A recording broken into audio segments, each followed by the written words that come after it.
Hi everyone, this is Brad with the Little Traverse Conservancy, and as you can see, my gosh, it is a bright sunshiny day outside. It is almost too warm, so I'm gonna jump right into the Fisher Nature Preserve here. I'm gonna take this convenient little bridge and I'm gonna cool off, show you guys some interesting stuff that's hanging out in our nature preserves. Let's check them out.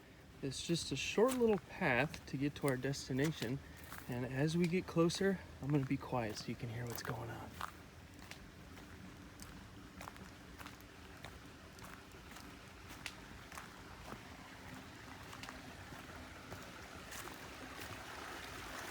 Whoa! Look at that. Awesome. I hope you've been here before. If you haven't, it's a wonderful little shady spot to hang out in under all the hemlocks and cedar trees. But let's talk a little bit more about what's going on and why there's a fountain here in the first place. Alright, so what we're seeing right here is exactly how Harbor Springs got its name. This is a natural spring that comes out of the ground. Springs are really interesting because of how cold the water is. It comes right up from the ground, actually. That water spitting out of the fountain right there was underground just a few seconds ago, and it came right out. These springs are all over town. I'm going to include a map. There are over a dozen of them around the Harbor Springs area, and down even in Petoskey and inland towards Lansing. So these natural springs, they come out of the ground and they come from what is called an aquifer. Aquifer is kind of a silly sounding word, but an aquifer is just a huge reserve of water underneath the ground that's hidden inside all the rocks, right?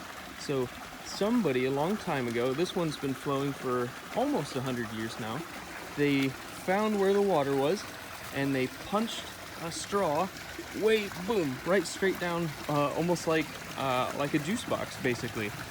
They punched a tube down, and there's no pump, there's no machine that makes that fountain run at all. It's just all naturally occurring from all the pressure, from all the soil on top of this aquifer. It pushes down on it, and when you punch a hole, it's like squeezing the juice box. Luckily for us, the juice box never runs out because it's always being recharged by things like rain and runoff, precipitation. So let's check out.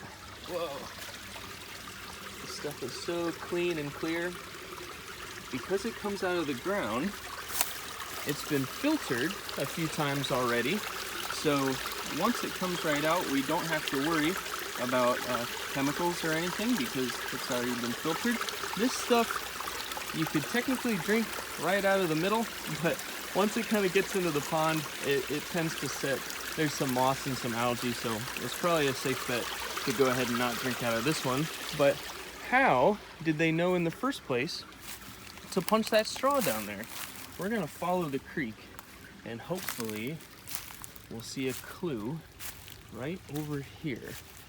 So what I've found is that the ground over here is really wet and mucky. It's really weird looking. If we look at this little puddle and look uphill from it, we see there's no water up there. So it didn't run down the hill, so it must be bubbling up from the surface. Actually, if I dig down just a little bit, you can see the water's actually running. So this is another spring just a few feet away from our first spring, and this might have been how somebody was able to tell that this is a good spot to punch a hole down there. These little seeps come out of the hill. It's really wet and mucky. We're gonna look at an even cooler one that we have on the Bubbling Springs Nature Preserve. You can actually see the water coming right up out of the ground. We have made it to Bubbling Springs. We can see a lot of the same trees that we had. It's nice and shady and cool down here. The only thing cooler than the shade is the water that's coming up out of the ground. So let's walk on over here and look at one of the springs that just happens to be bubbling right now. Can you see it? There's actually several of them. You can see where the sand is moving around.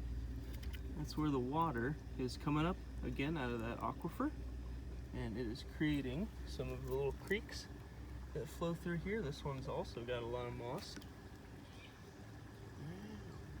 So that water is bubbling up all day, every day, all night. There were some wells in town a long time ago that claimed that they would put out 10,000 barrels of water every day. A barrel's about 42 gallons, so that means 420,000 gallons of water were coming up out of the ground every single day, and they just never ever stopped. It seems like a pretty big number, but an Olympic-sized pool is a little over 600,000, so not quite as much water every day to fill up a giant pool, but that's still a pretty significant amount of water to just be coming up out of these little springs.